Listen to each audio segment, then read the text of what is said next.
does the PTZ speed dial change how fast it transitions between, or is that only for the joystick? I think it's only for the joystick. Yeah. Things the owner's manual tells you more about settings than how to actually set it up and use it. Yeah. I'm doing YouTube tutorials and stuff like that. Yeah.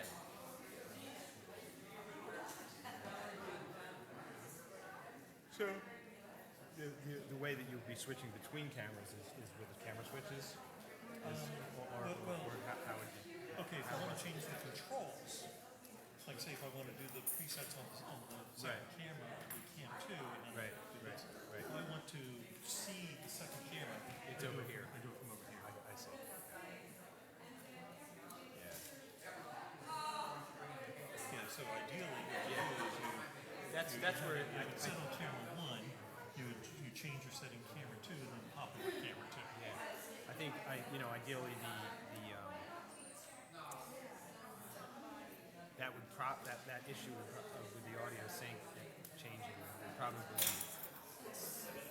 cured by like a dedicated switcher versus switching it in that program.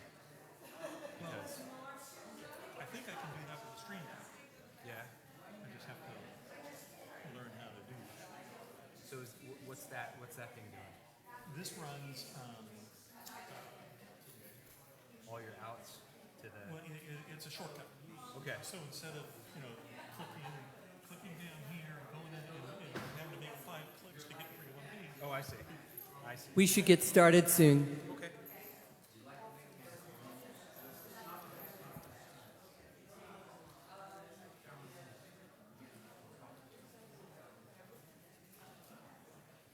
Come on in and take a seat.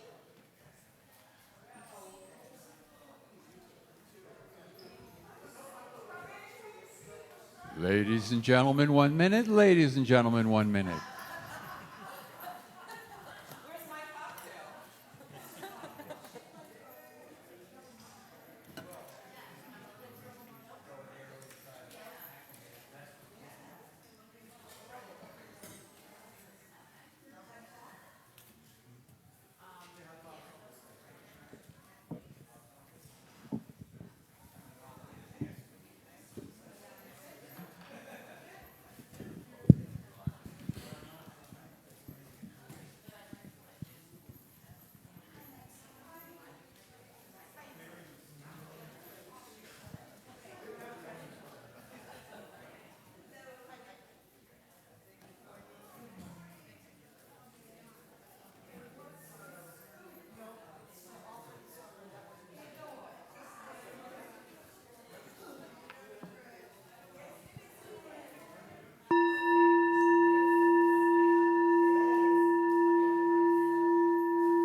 Please be seated now. Our service is about to begin.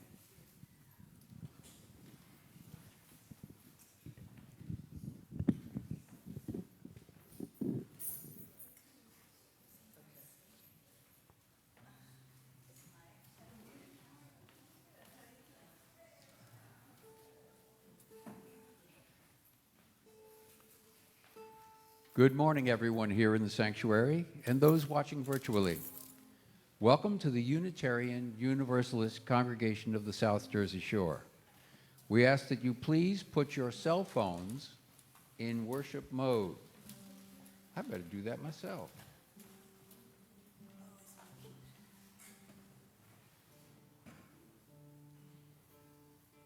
Thank you for joining us. We who bring a teaching of hope, who welcome all in our doors, the joyful, the heartbroken, atheists, Christians, Muslims, and Jews, straight and gay, lesbian, bisexual, queer, transgender, all who are seeking seeking, looking for love, more meaning, more service, more love. All of us gathered here together.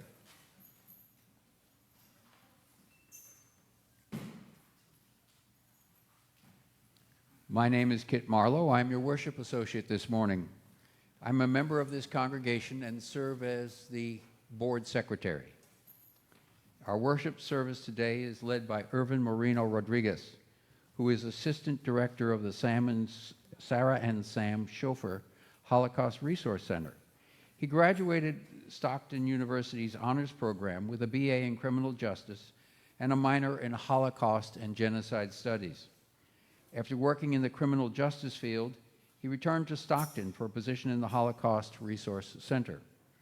While employed in the center in 2022, he earned a Master's of Arts in Holocaust and Genocide Studies.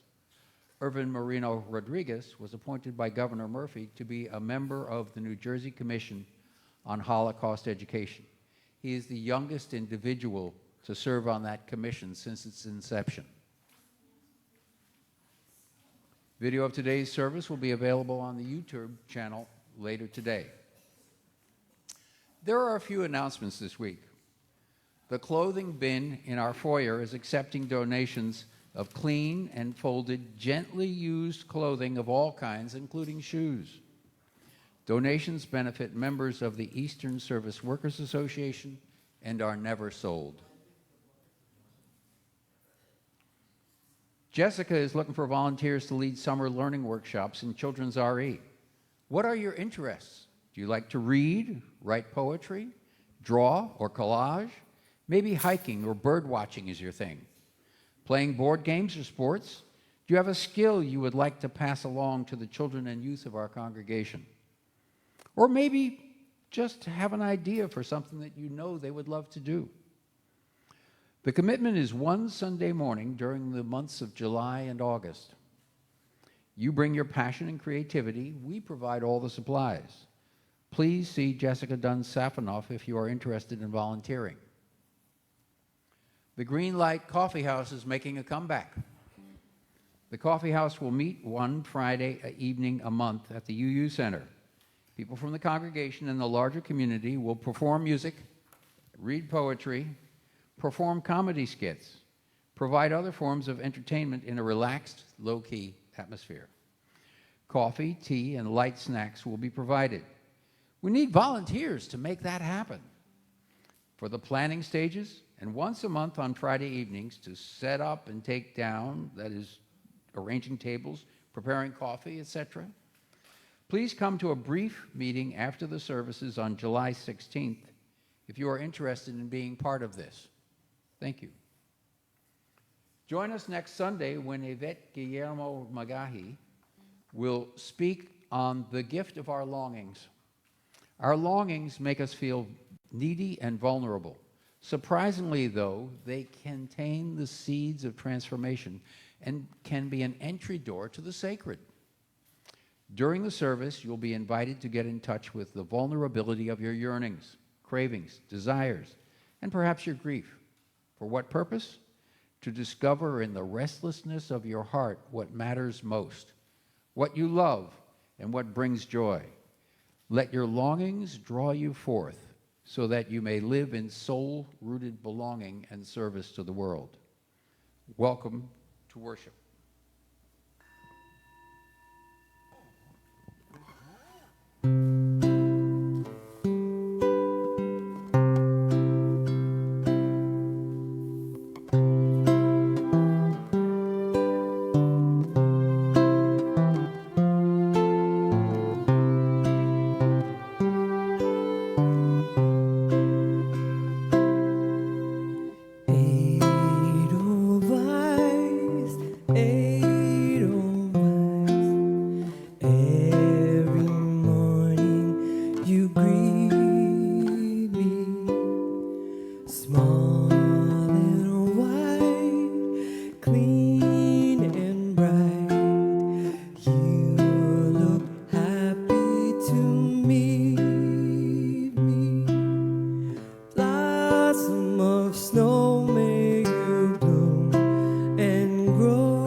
Oh, snow, may you bloom and grow, bloom and grow forever.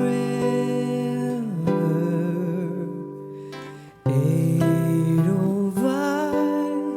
Edelweiss, bless my homeland forever.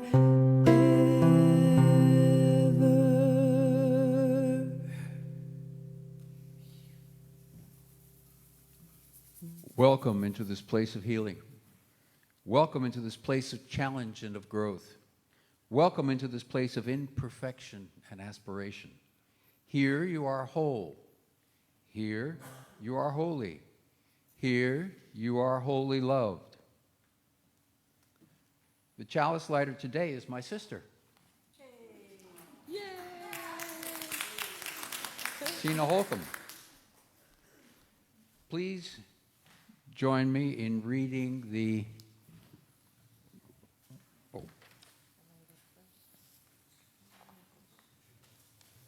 I got the pages. Oh, here we go. Light it.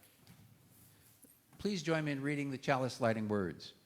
We come together every week, bound not by a creed or a mutual desire to please one God or many gods.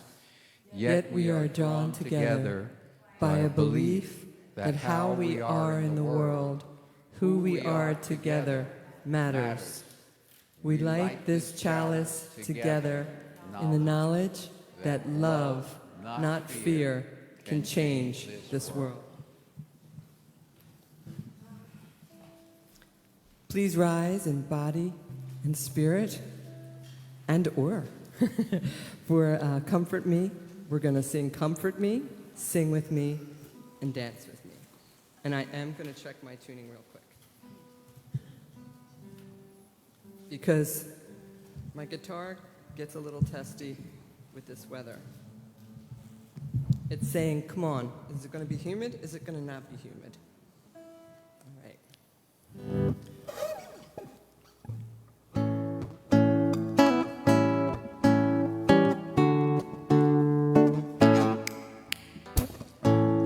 Comfort me, comfort me, comfort me, oh my soul. Comfort me, comfort me, comfort me, oh my soul. Sing with me, sing with me, sing with me, oh my soul. Sing with me, sing with me, sing with me, oh my soul. Dance with me, dance with me, dance with me, oh my soul. Dance with me, dance with me, dance with me, oh my soul. Dance with me, oh my soul.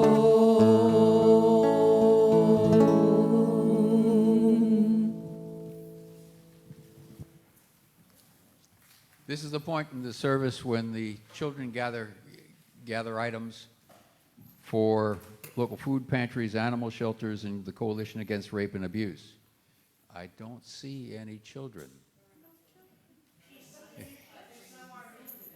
No RE today, so let's keep rolling. Did anybody bring in anything for the baskets?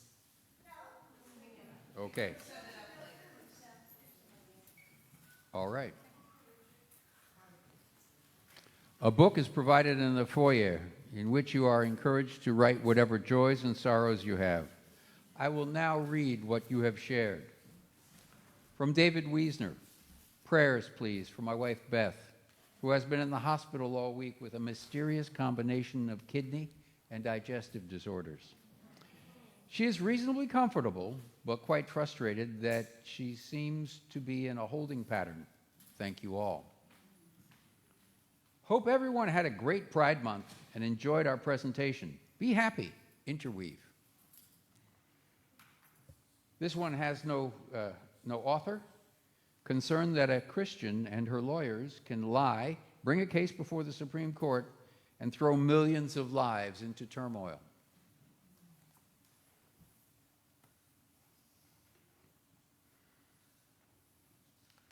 Let us share a quiet time together to reflect on our week. During the musical interlude, you may come forward and place a pebble in the water to acknowledge a personal joy or sorrow.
Let us be in the spirit of prayer.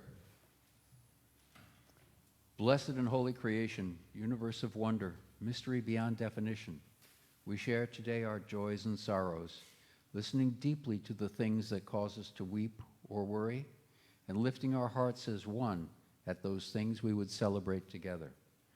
Our hearts are touched by this shared ritual, and we are connected. We hold in our hearts this morning Americans coping with heat stress in the South and those coping with poor air quality in the Northeast. We pray for the people of Ukraine, Russia, France, and in our own state. We pray for those who are apart from us, whether by distance, time, or conflict unresolved. We pray for those who thirst, whether for water, dignity, or justice. We pray for those who are in danger and who yearn for safety. We pray for our small, blue, fragile planet. Amen.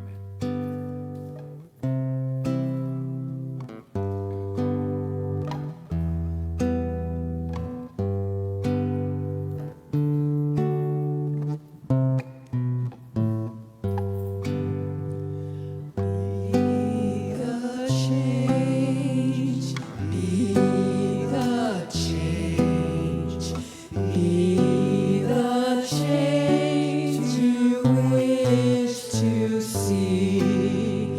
Be the change, be the change, be the change you wish to see. I am the change, I am the change, I am the change I wish to see. I am the change, I am the change, I am the change I wish to see. I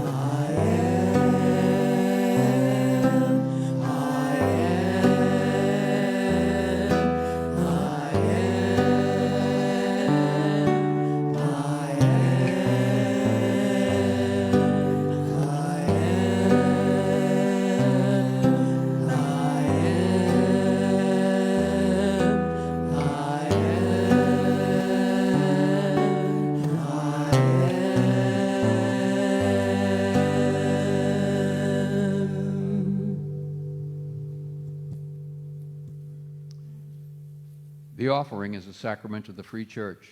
It is supported by the voluntary generosity of all who join us. Direct pledges and donations to our in-service offering support more than 80% of our annual budget. We hope that you will be as generous as you are able and support the ministry of this congregation. If this is your first time here, let the basket pass. Your presence is gift enough. You can also text donations to 609-293-4495. Those who are participating online can visit uucsjs.org and click on the yellow donate button for ways to donate. The gifts of the congregation will be most gratefully received. The ushers will now collect the offering. Thank you.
Our reading today is from a propaganda leaflet created by the German military in 1944.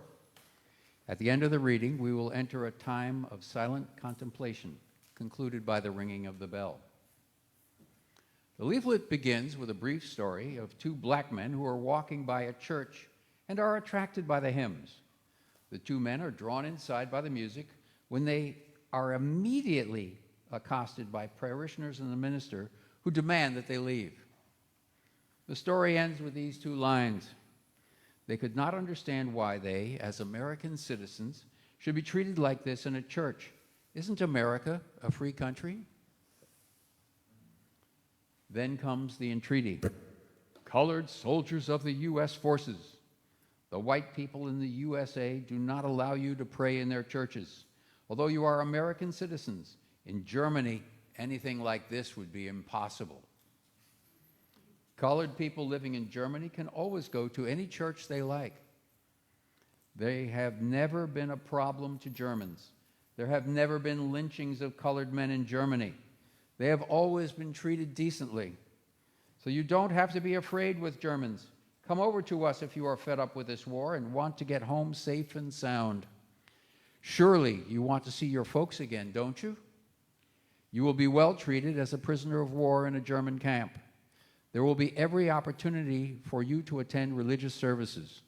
You will be leading a healthy and pleasant life among your pals. Don't hesitate. If you wait too long, it may be too late.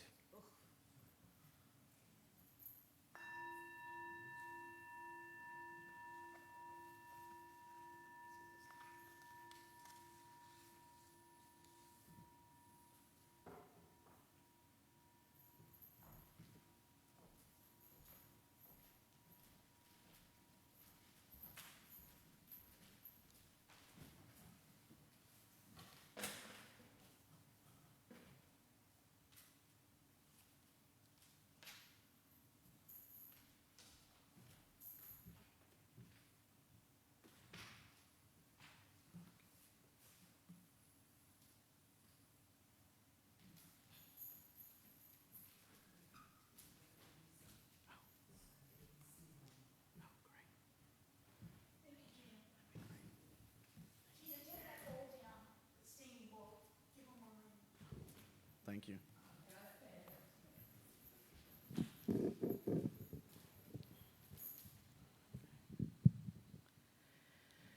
Good morning, everyone. Thank you. It's always a pleasure to be here. I always leave hopeful and at peace. So thank you again for inviting me. My name is Irvin Moreno Rodriguez, and I'm the Assistant Director of the Sarah and Sam Schofer Holocaust Resource Center at Stockton University. I did graduate Stockton's Master of Arts in Holocaust and Genocide Studies program. And yes, I am the youngest commission member in the state's history and the first Latino on the commission. I'm very proud of that. As a member of the New Jersey Commission on Holocaust Education, it's our job, it's our role to protect Holocaust and genocide studies here in this great state of New Jersey. And I take great pride in that, particularly in very, very troubling times as we're facing today, and as many of our school boards are facing today in the state of New Jersey. So I wanted to talk about Sergeant Leon Bass. He was a black soldier that served during World War II, and I think it's a very important and appropriate time to speak about his experiences and the experiences of over 1 million African American soldiers and workers, and the important role that they played during World War II, despite facing segregation and discrimination, both at home here in the United States and serving in the United States military. More than 1 million African Americans served in the U.S. Armed Forces during World War II, and they distinguished themselves in every theater of operations. In the European theater, which I'll focus on briefly today, African American soldiers served in segregated units, but they fought bravely and with honor. The service of African American soldiers in World War II helped to challenge the prevailing stereotypes of Black Americans here in the United States. Their bravery and their dedication helped to pave the way, truly, for the genesis of the civil rights movement of the 1950s and 1960s here at home. So I want to talk about Sergeant Leon Bass. You'll see his portrait right next to me on this television screen, and he was a sergeant during World War II. So I'd like to always begin my presentations with a quote, and I'll get back to the German pamphlet soon during my presentation. But if you could just take a few moments to read this quote on the screen. And for those viewing online, I'll read it for you. Lincoln freed the Negroes from cotton picking, but Hitler was the one that got us out of the white folks' kitchen. And this quote is really never attributed to anyone, but it was primarily stated by Black women that served various roles during World War II here in the United States. For example, working in munitions factories. Here, the picture right next to me, it's Ludell and Lavada, and they're working at El Segundo plant of the Douglas Aircraft Company during World War II. And this quote is meant to show that even for Black women, there was substantial change during World War II, although limited, but very important in employment here in the United States. So these are Sergeant Leon Bass's parents, Henry Cleveland Bass and Nancy Bass. Henry Bass was born in 1891, Nancy in 1895, and actually Nancy's mother was part Native American from the Cree tribe here in the United States. And of course, they grew up in a very painful environment time in the United States that was ruled by Plessy versus Ferguson, which was the landmark decision of the U.S. Supreme Court, issued in 1896, that upheld racial segregation laws for public facilities as long as the segregated facilities, of course, were equal in quality. Separate but equal was the doctrine that ruled at that time, but as you know, that was never really true. So Henry actually served during World War I, but seeing no future in South Carolina, Henry and Nancy Bass decided to move to Philadelphia to have a better life for the children. And they ended up having 5 more children in Philadelphia. Henry became a Pullman porter, working on the train. And Nancy stayed at home, full-time job, taking care of her children. Leon Bass grew up in Philadelphia, and when researching his life story, he'll always tell you he never felt that racial segregation in Philadelphia. It did exist. For example, he was not allowed to go home to play with his other white friends. But as a child, he never felt that racial discrimination like his parents felt down south. And what were his parents facing? Well, they were facing the Jim Crow laws here in the United States. And so here you see a couple of signs indicating what not only Black Americans, but Latino Americans faced here, particularly after the Civil War. White Southerners moved quickly to eliminate Black people's newfound freedom here in the United States. They wanted to return Black Americans to their pre-war status, really as slaves. And in order to do this legally, they passed new laws designed specifically to repress the rights of Black Americans in the United States, particularly if we're talking about South Carolina, where Sergeant Bass's parents are from. Jim Crow laws, as they became known, were established immediately. And you have some examples of Jim Crow laws. Interracial marriages were illegal. Textbooks, school textbooks could not be exchanged between those that were deemed colored students and white students. And in California, for example, the sale of alcohol was banned to the indigenous populations there.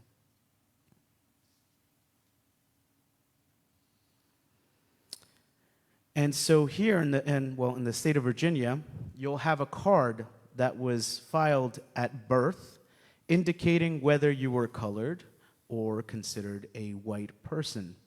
Now, for further reading, there's a really good book called Hitler's American Model.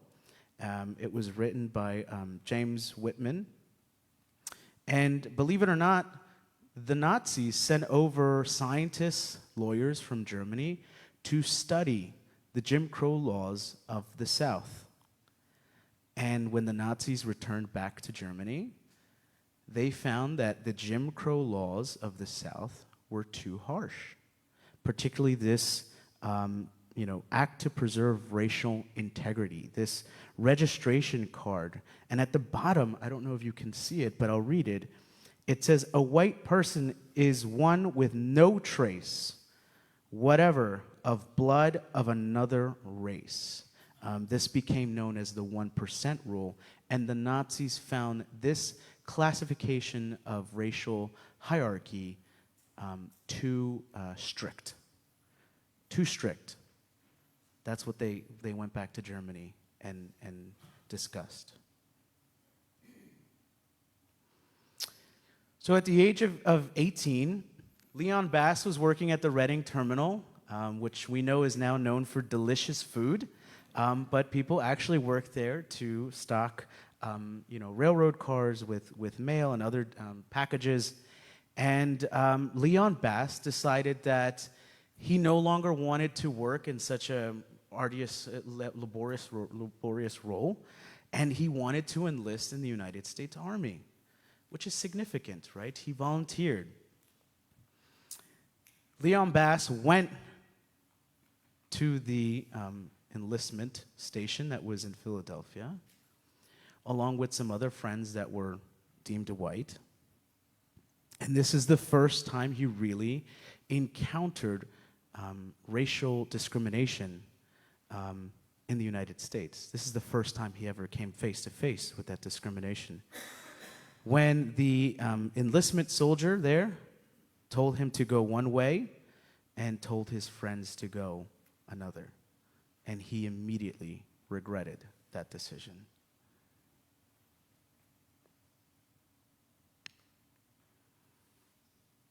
So this is a photograph of Camp Wheeler. And this is after Leon Bass came face to face with institutionalized racism.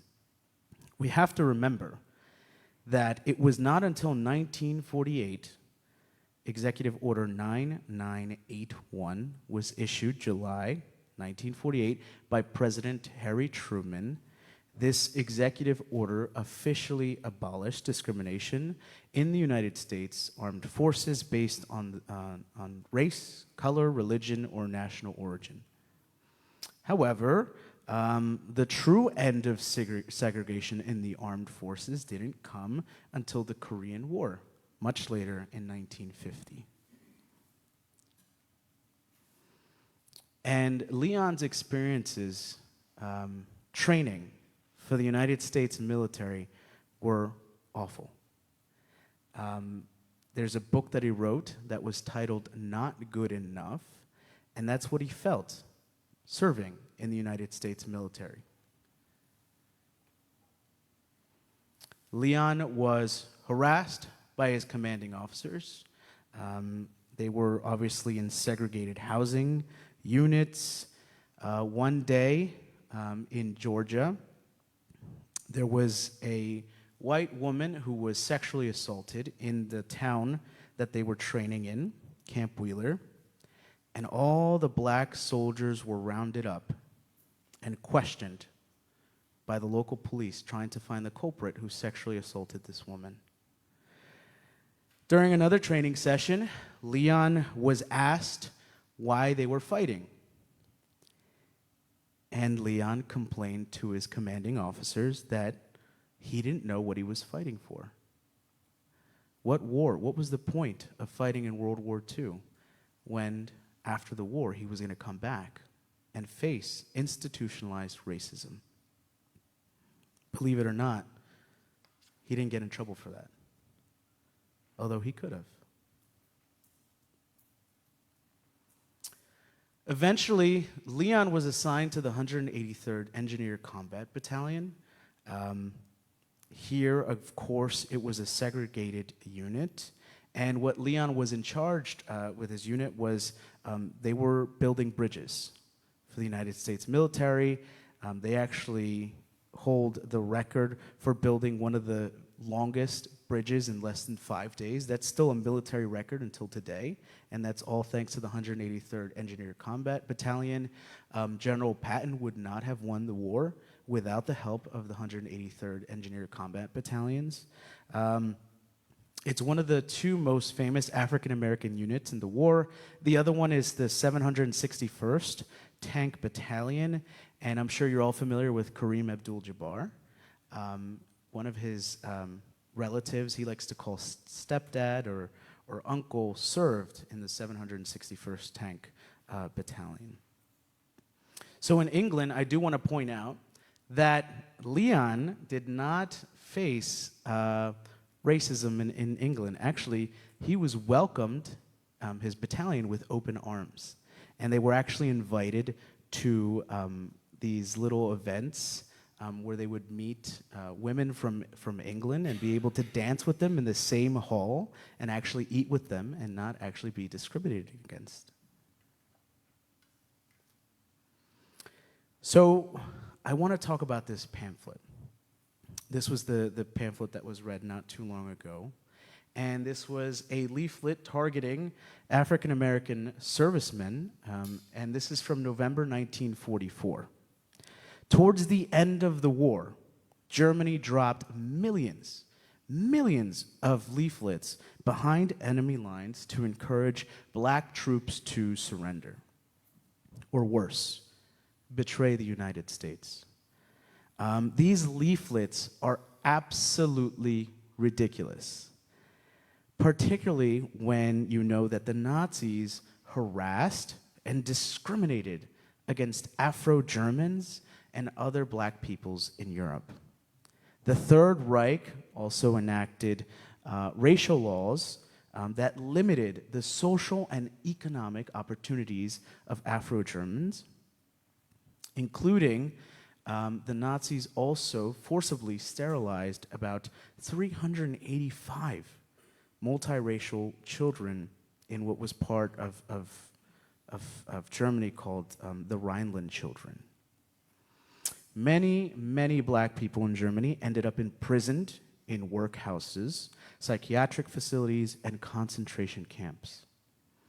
And these leaflets falsely suggest that African Americans would receive better treatment by the German military and, of course, encourage them to surrender to German troops. So you can see how ridiculous this leaflet is, and they dropped millions behind enemy lines.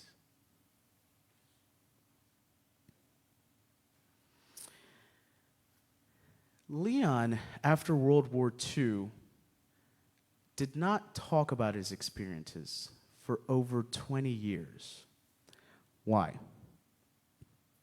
His parents never knew what he witnessed. His children, his wife, he never talked about it. Leon, on April 11th, 1945, was ordered to go to the Buchenwald concentration camp to help with the liberation effort. So this is actually a photograph of his black unit, well, part of it, and you can actually see Leon Bass standing in the back. And you see a quote there by Leon Bass. "The day at Buchenwald, I knew I had a reason for being in the army. I knew I had something to fight for. It was on this day that Leon Bass realized that if he did not go back home and fight for his people, fight for civil rights, This was the ultimate end to racism, genocide.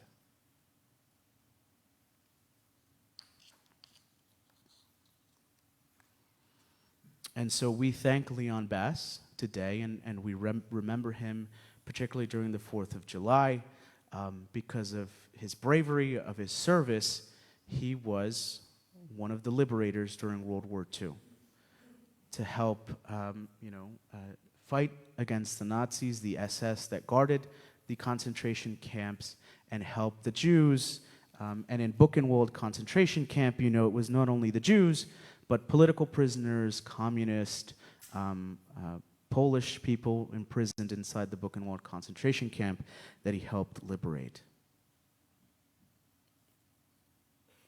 And Leon Bass was officially discharged January 23rd, 1946. So I'm going to end with this photograph of Martin Luther King Jr. in Philadelphia.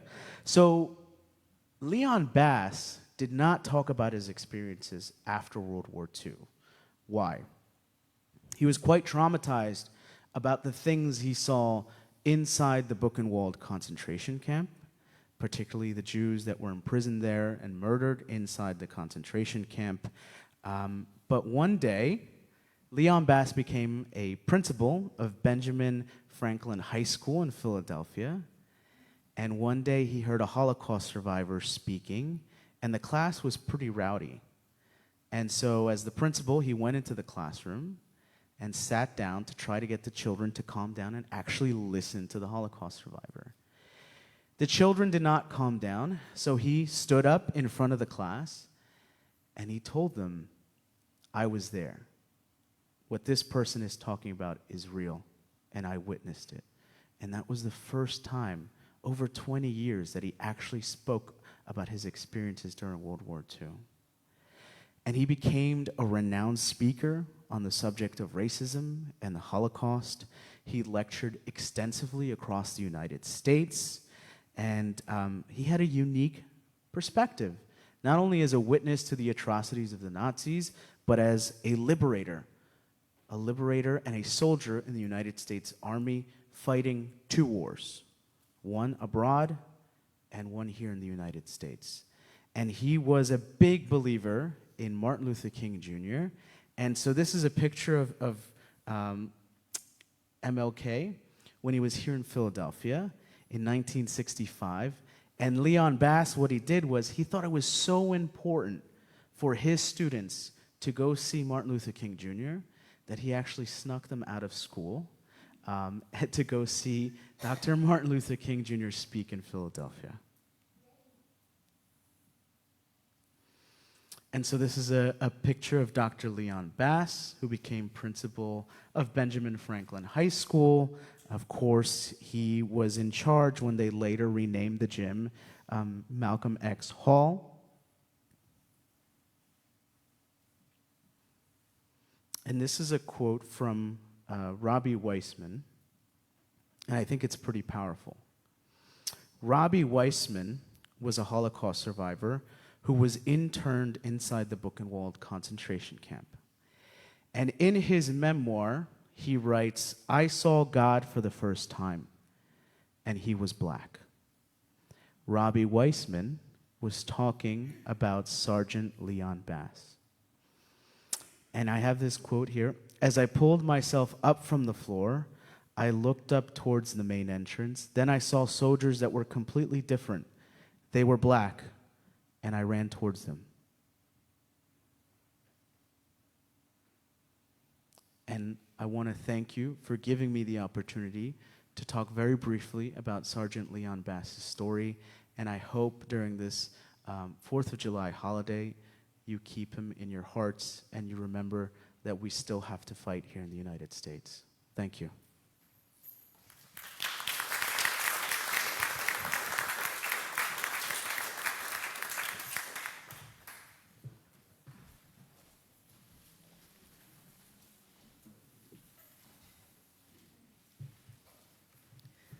Please rise in body and spirit for our closing hymn, "Wade in the Water."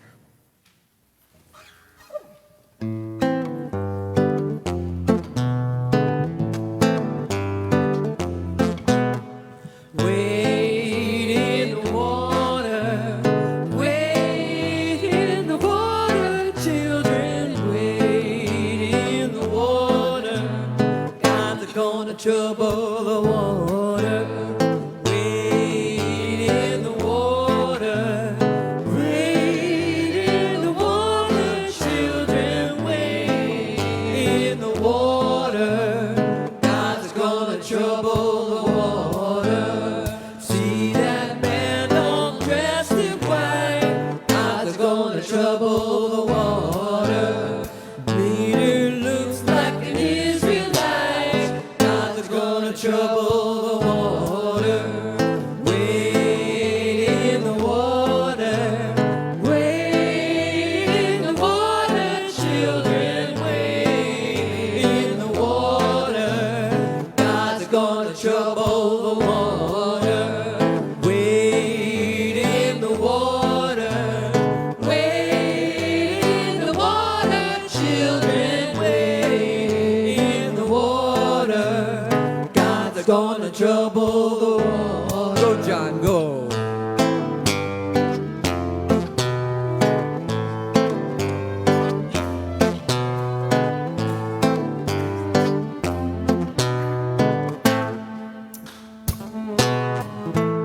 See that band all dressed in red. God's gonna trouble the water. It looks like the band that Moses led. God's gonna trouble the water. Wade in the water. Wade in the water. Children, wade in the water. God's gonna trouble the water. Wade in the water. Wade in the water. Children, wade in the water. God's gonna trouble the water. God's gonna trouble the water. God's gonna trouble the water.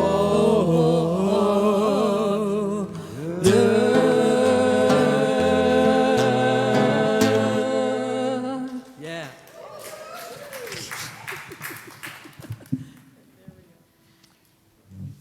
We thank Irvin Moreno Rodriguez for telling us the story of Sergeant Leon Bass, who found himself fighting in a war between two racist nations and found a path forward to freedom. Let us read the words for extinguishing the chalice. We extinguish this flame, but not the light of truth, the warmth of community, or the fire of commitment. These we carry in our hearts until we are together again.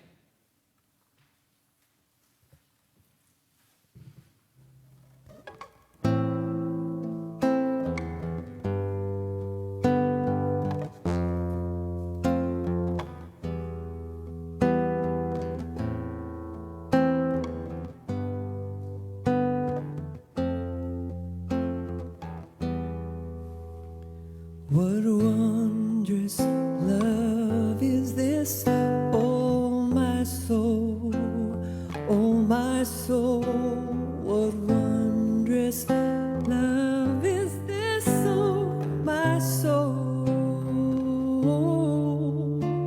What wondrous love is this that brings my heart such bliss, takes away the pain of my soul,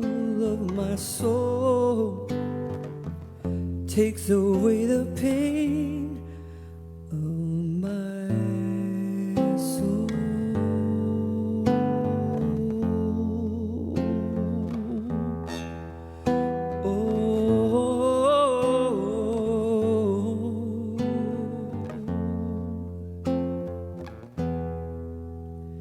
When I was sinking down, sinking down, sinking down. When I was sinking down, sinking down. And I was sinking down beneath my sorrow's ground. Friends to me gathered round. Oh, my soul, friends to me, gather round, oh my soul.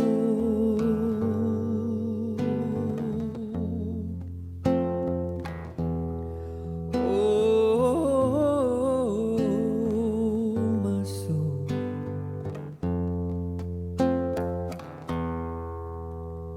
To love and to all friends, I will sing. I will sing. To love and to all friends, I will sing. Love and to all friends who pain and sorrow mend. With thanks until the end, I will sing. I will sing with thanks until the end. I will sing.